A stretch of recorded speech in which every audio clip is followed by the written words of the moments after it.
Hey, what is up guys? I'm KBHD here, and this is the iPhone 6s.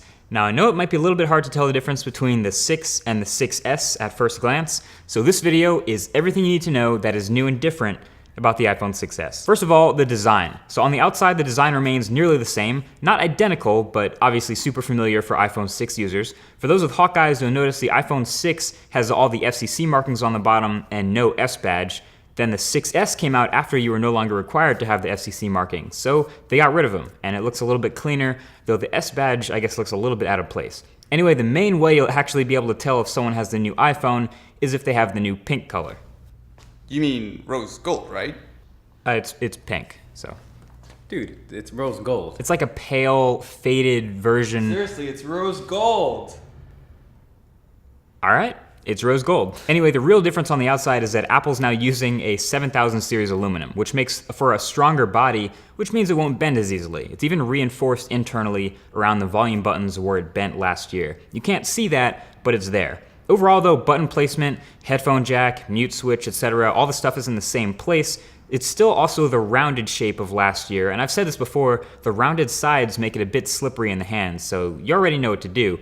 Although, something to note, this new iPhone is thicker, taller, and wider than the iPhone 6. So your cases and skins from last year probably won't fit, depending on how precise they are. One of my favorite changes, though, on the front of the new iPhone is the new Touch ID. This new fingerprint sensor is ridiculously fast. Some might even say too fast. It's fast to the point where if you wake up your phone and unlock it with your finger on the home button, you might actually miss the notifications that you could have read on your lock screen, which is pretty funny because you can basically unlock Touch ID with just a tap now and not holding the home button. You can just touch it and it'll read your fingerprint that fast.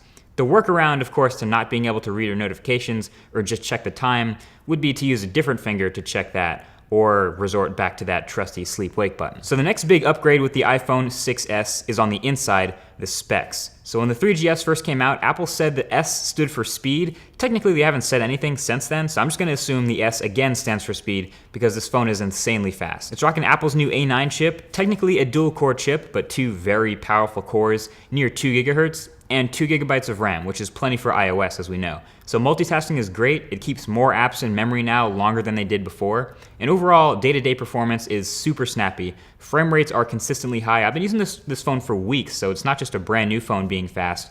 Apps open and close really quickly, and performance throughout is top-notch. The 6S drops some insane scores too in Geekbench, on par with some laptops. So if that gives you any idea, this phone is blazing. Now there is one spec that's actually technically worse than it was before, and that's the battery. On paper, you actually have technically a slightly smaller battery in these new iPhones than you did in the previous. So the iPhone 6s is down to 1715 milliamp hours, and the iPhone 6s Plus down to 2750. The battery life, however, is still about the same, meaning the iPhone 6s battery is okay. It'll probably last you a full day normally, but heavy days you might find yourself needing to plug in before the end of the day.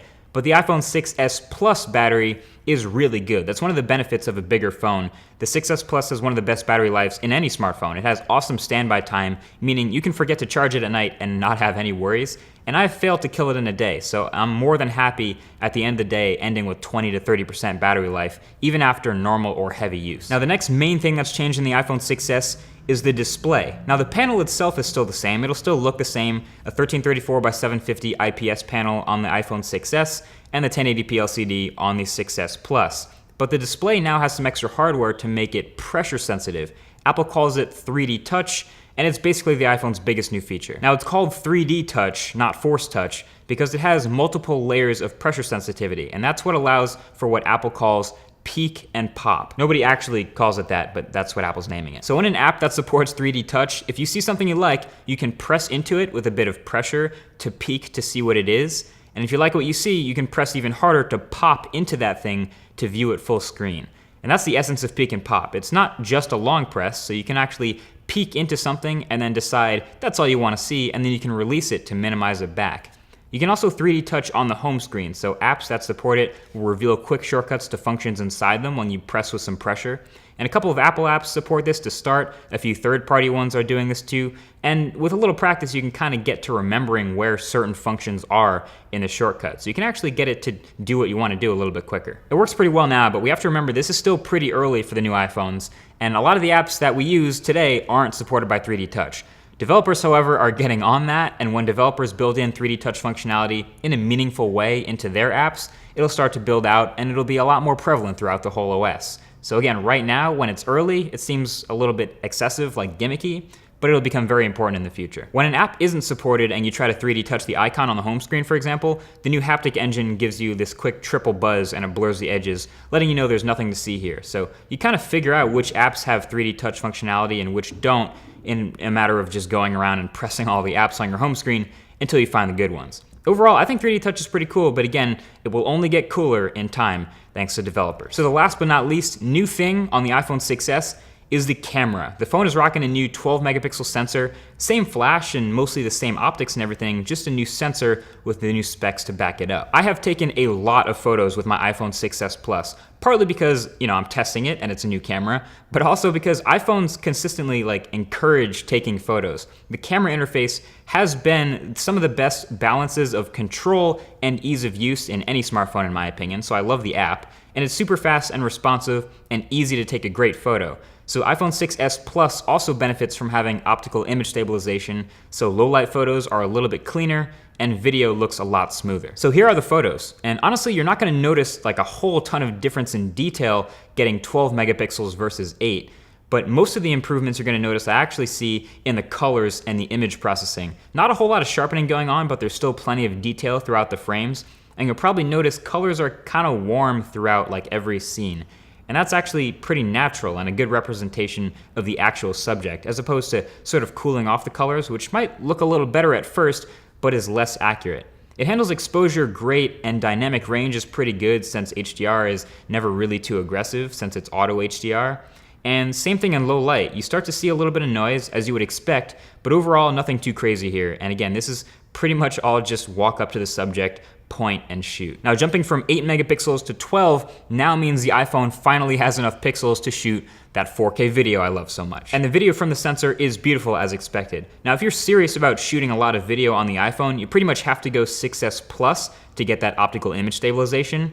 But yeah, more of the same characteristics show up here. Detail without being overly sharp, and great exposure and dynamic range while not blowing things out, and accurate colors with warm tones all the way through. There's also a new feature in the camera this year called live photos, and I've tried really hard to give this a chance and see if it's not a gimmick, but it kinda is. Basically, live photos, which are enabled by default, captures 1.5 seconds before and 1.5 seconds after you press the shutter button for every picture. And you can even see the live indicator while you're capturing after you hit the shutter button. So you can sort of view that short GIF with sound by 3D touching the photo you just took and seeing the lead up to the shot and then what happened right after. It can be cool every once in a while, like being able to see something blowing in the wind or capturing the lead up to a photo or what happened right after you click the shutter.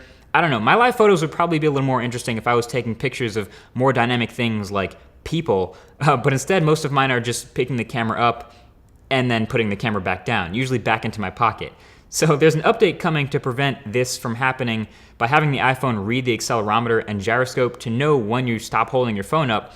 But yeah, that's pretty much it for live photos. There's no way to share them, you just share the normal picture, and all you have to do with them is set them as your wallpaper or make them your Apple Watch face. Basically, I've come to the conclusion that live photos are just a really big, beautiful demo for 3D touch. And that's fine, it's enabled by default. They take up the space of 2 photos instead of 1, so not a big deal with storage. And the only way to view them is with a 3D touch, so learn it. 3D touch is going to be important really soon. But that's it. That's everything that's new with the new iPhone 6s.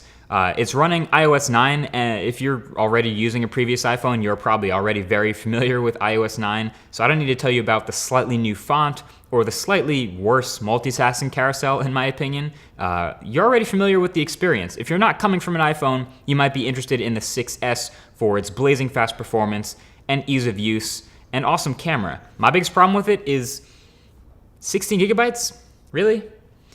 With 4K video and live photos and everything like that? Honestly, it's 2015. We're pretty much done with that. 16 gig phones need to die. And it's not just Apple, everyone stop it. Anyway, that's been it. I guess let the hype train begin for the iPhone 7. Thank you for watching this review video. If you enjoyed it, feel free to hit that like button down below. And if you have any comments or questions, I'll be hanging out in the comment section below and we can chat there as well. Thanks for watching, and I'll talk to you guys in the next one. Peace.